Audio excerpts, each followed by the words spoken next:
Eso dijo Juan Bosch. Vamos a compartir el cafecito en nuestro primer espacio estelar de hoy con Rosalía Sosa, que es la coordinadora de Participación Ciudadana. Directora ejecutiva, Uchi. Directora ejecutiva. ¿Verdad? Es que sí. Sí. Ese es Josefina Arbelo.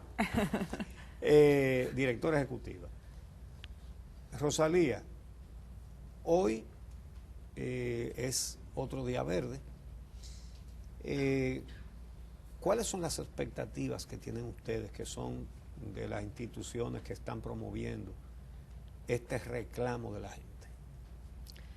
Las expectativas son grandes. Participación Ciudadana siempre ha tenido fe en su ciudadanía.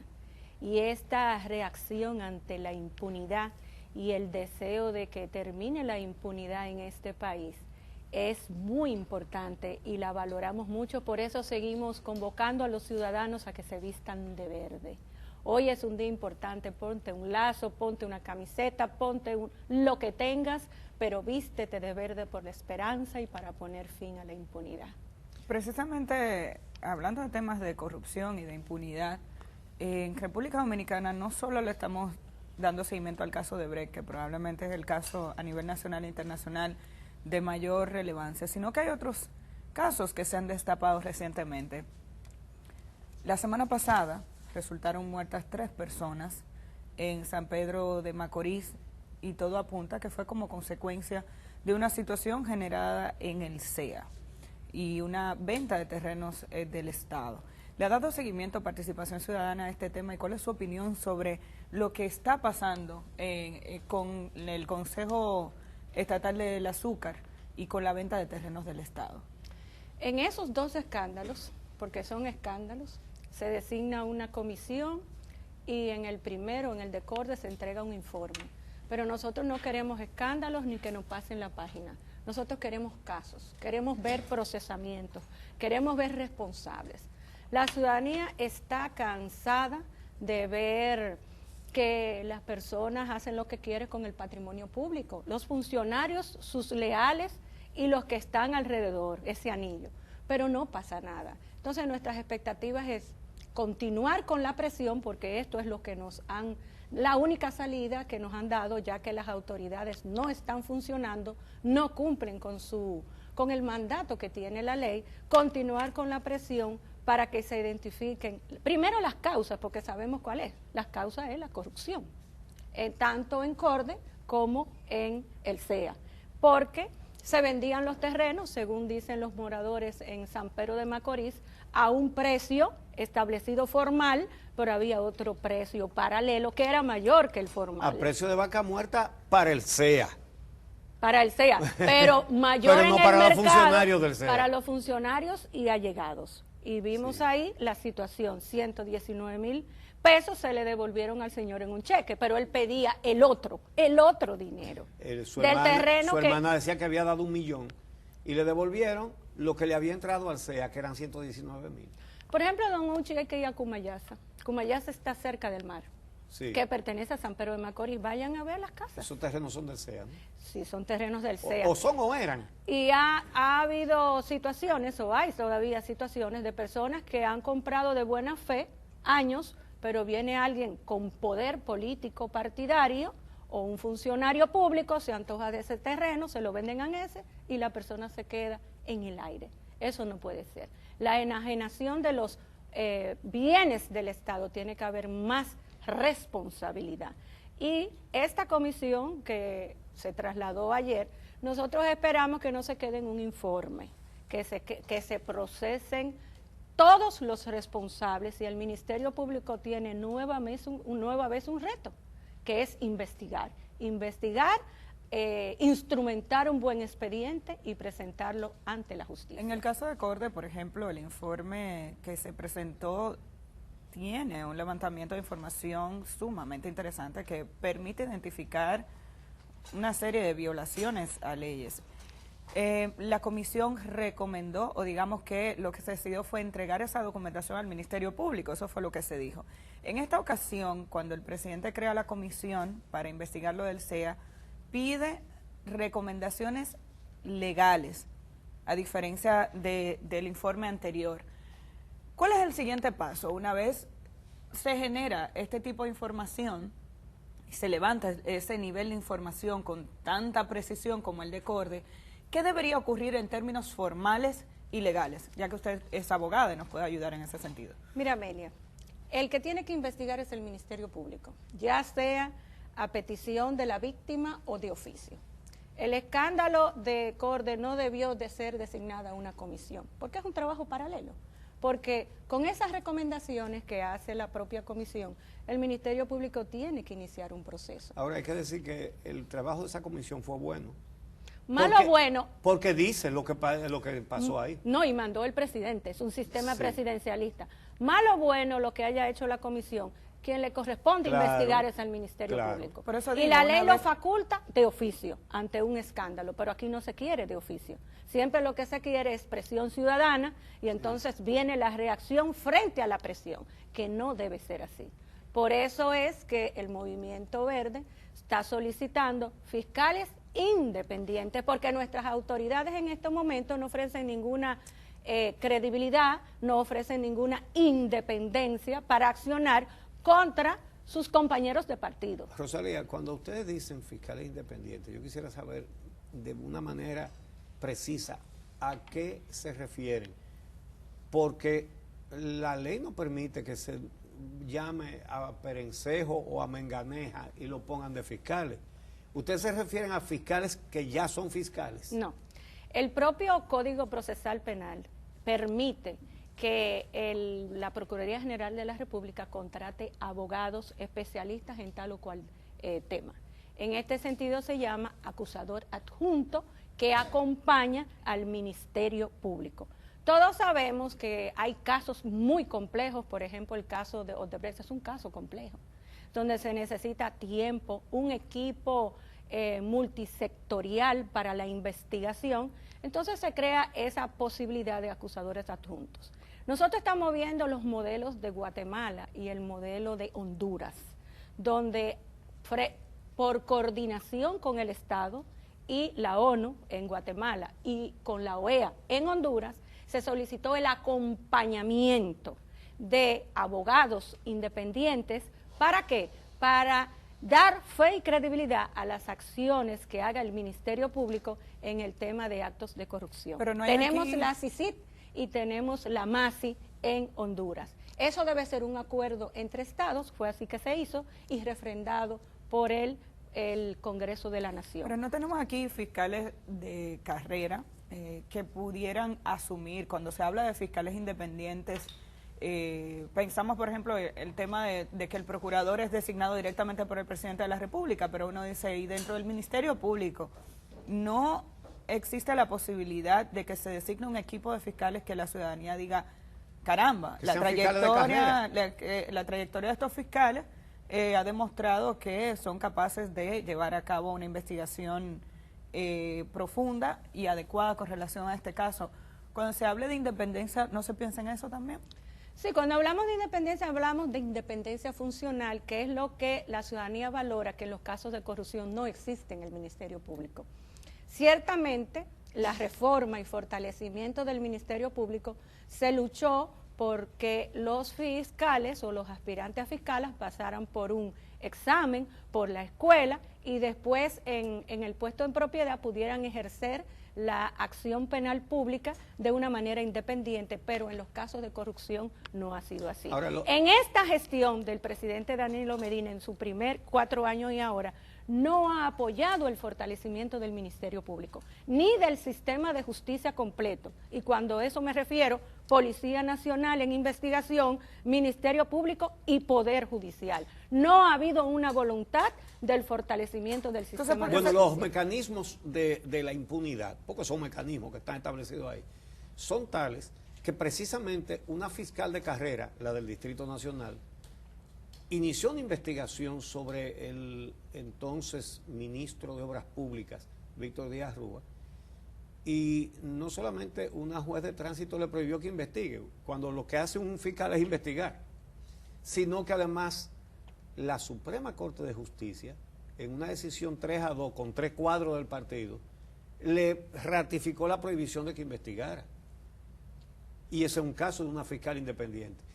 Hay otra cosa con el tema de la Odebrecht, que es el hecho de que solamente se atiene hasta ahora la investigación al tema de los sobornos, que de acuerdo es el más fácil de investigar porque es confeso ya. Sí, la Odebrecht confesó que los paga, que lo pagó, pero el dinero grande está en las sobrevaluaciones y no hay forma de que quiera investigar las sobrevaluaciones. ¿Qué le parece eso a ustedes? Primeramente, aunque la Odebrecht declaró en Estados Unidos y supuestamente porque no tenemos conocimiento, lo admitió en la República Dominicana, para nosotros no es suficiente porque el Ministerio Público tiene que investigar la cuantía del soborno. Nos hemos casado con esa cifra, 9.2. 9.2 no hemos casado. El Ministerio Público tiene que investigar. Y mire, don Uchi, mire lo proactiva que está Perú, el Ministerio Público de Perú, de Colombia, de sí, Panamá. Pero comparemos con República Dominicana, parece que está en vacaciones. Pero lo que yo quiero es que me hable de las sobrevaluaciones. Las sobrevaluaciones es la parte 2 de la investigación, porque el delito fuente es el soborno. Sí. El delito fuente. Pero donde está la mayor parte del dinero está en la sobrevaluación. Está bien, pero usted no me puede... Y es otro crimen. Claro, pero usted no me puede sacar mediante un acuerdo un delito fuente. Porque el delito fuente lo que me permite es seguir construyendo la hipótesis delictiva para llegar a un resultado que se llama acusación, que es una de las críticas que le hacemos. Entonces, hay una lenidad y un tratamiento privilegiado que siempre lo ha tenido Odebrecht desde el 2001 hasta hoy, con el tema del mencionado acuerdo, que estamos esperando la decisión del juez. Y otro sistema organizado de corrupción está en los adendums, es decir, que una empresa compite en una licitación, gana con un presupuesto y tan pronto gana, entonces comienza a ponerle adendum y lo multiplica. Don Uchi, esos adendum violan la ley de compra y contrataciones públicas, totalmente viola la ley, porque hay un porcentaje específico que permite 25%. el adendum. Que yo me lo encuentro grande, pero que lo sobrepasan por mucho. Sí, entonces con el tema de las sobrevaluaciones hay que cuantificarlo, pero esa es otra etapa de la acusación. Lo que nosotros esperamos es de que el Ministerio Público inicie, porque vemos que no ha comenzado, una verdadera investigación en la República Dominicana y que envíe mensajes de independencia. Basta ya de promesas, porque hay muchas promesas, no va a haber ningún corrupto, esto. Comparemos con Colombia, comparemos que hasta el órgano rector colombiano ya está investigando para verificar si es cierto de que la campaña de los candidatos fue financiada por Odebrecht. ¿La Junta tiene que ponerse en eso también? Bueno, pues muchísimas gracias a Rosalía Sosa, que es la directora ejecutiva de Participación Ciudadana. En un momentito, otra importante dama, Tirsis Jaques, presidenta de la Asociación de Administradoras de Fondos de Pensiones. Es muy importante lo que vamos a tratar con ella. Regresamos.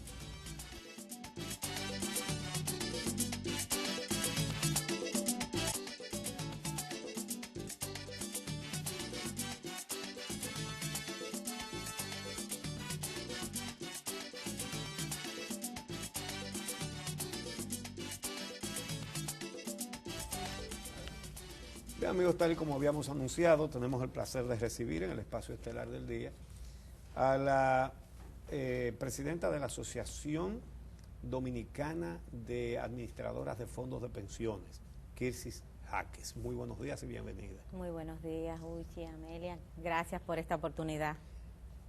Rápidamente, ahora que se comienza a discutir reformas a las leyes de seguridad social, y ustedes están participando en esas reuniones, ¿cuáles son las principales modificaciones que tienen que ver con la administración de los fondos de pensiones y la posición de ustedes?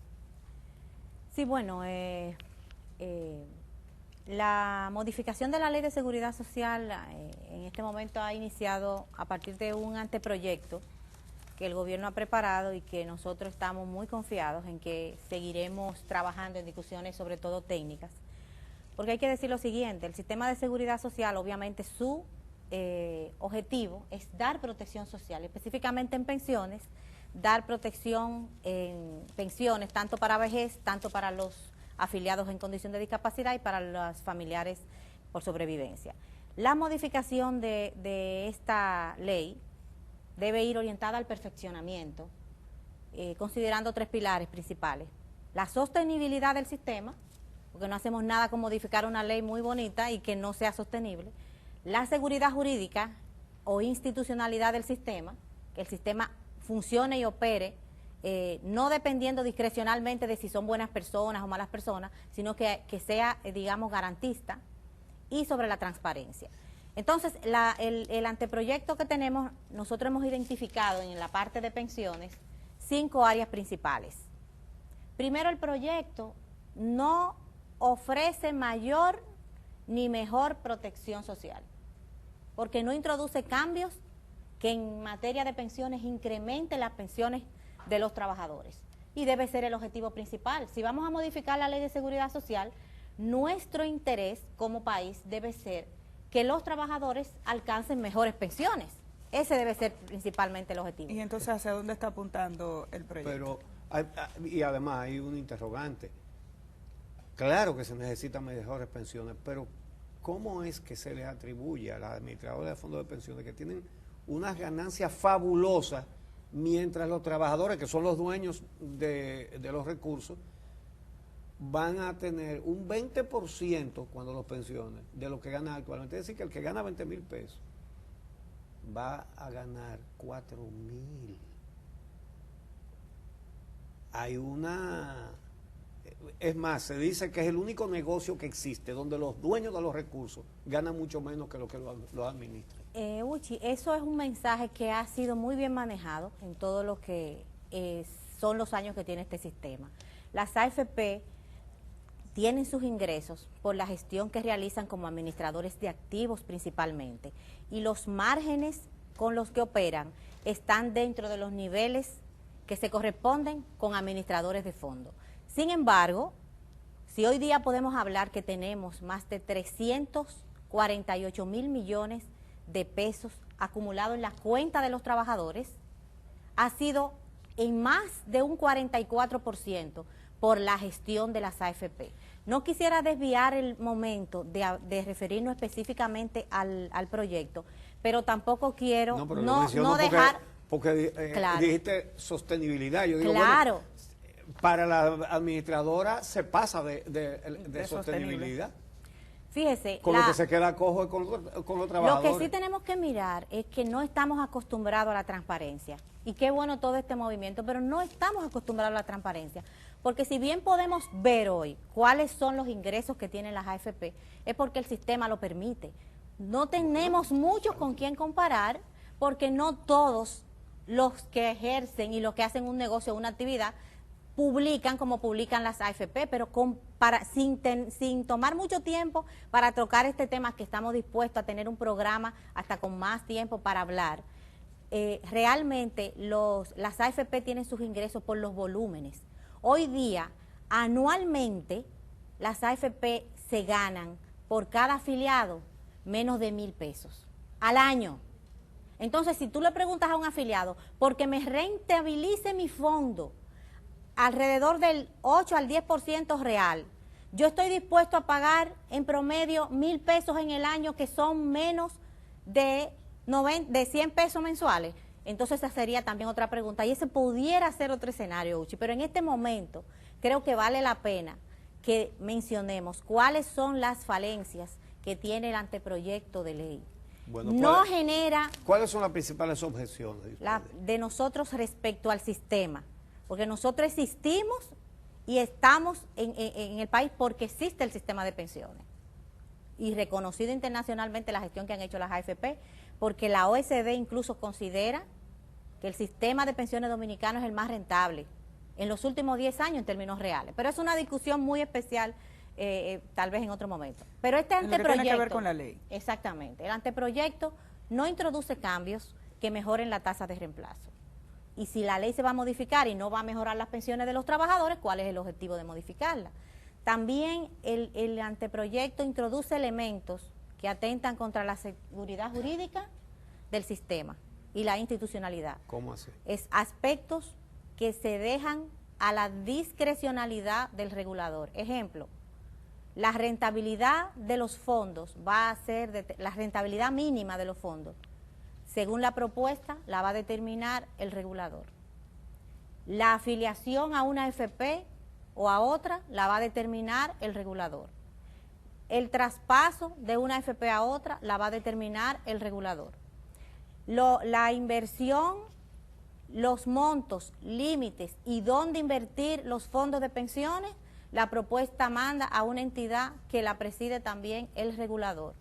Es decir, que en lugar de establecer en la ley Claro. cuáles son los mecanismos, se lo deja al regulador. Y no debe ser, porque eso le introduce un factor de inseguridad, no solamente en términos de que no garantiza el mejor interés del trabajador, porque no tenemos ninguna duda de las actuales autoridades, son personas competentes y son personas muy responsables y honorables, pero un sistema como este, que es de largo plazo, no puede fundamentarse en que alguien sea buena o mala persona, tiene que estar garantizado y establecido en ley, porque hoy estamos hablando de esta reforma, Uchi, Amelia y señores televidentes, pero los que estamos aquí probablemente no vamos a estar 20 años después, tenemos que crear una estructura de un sistema fuerte y sostenible en el tiempo, por eso no podemos venderle sueños a la gente.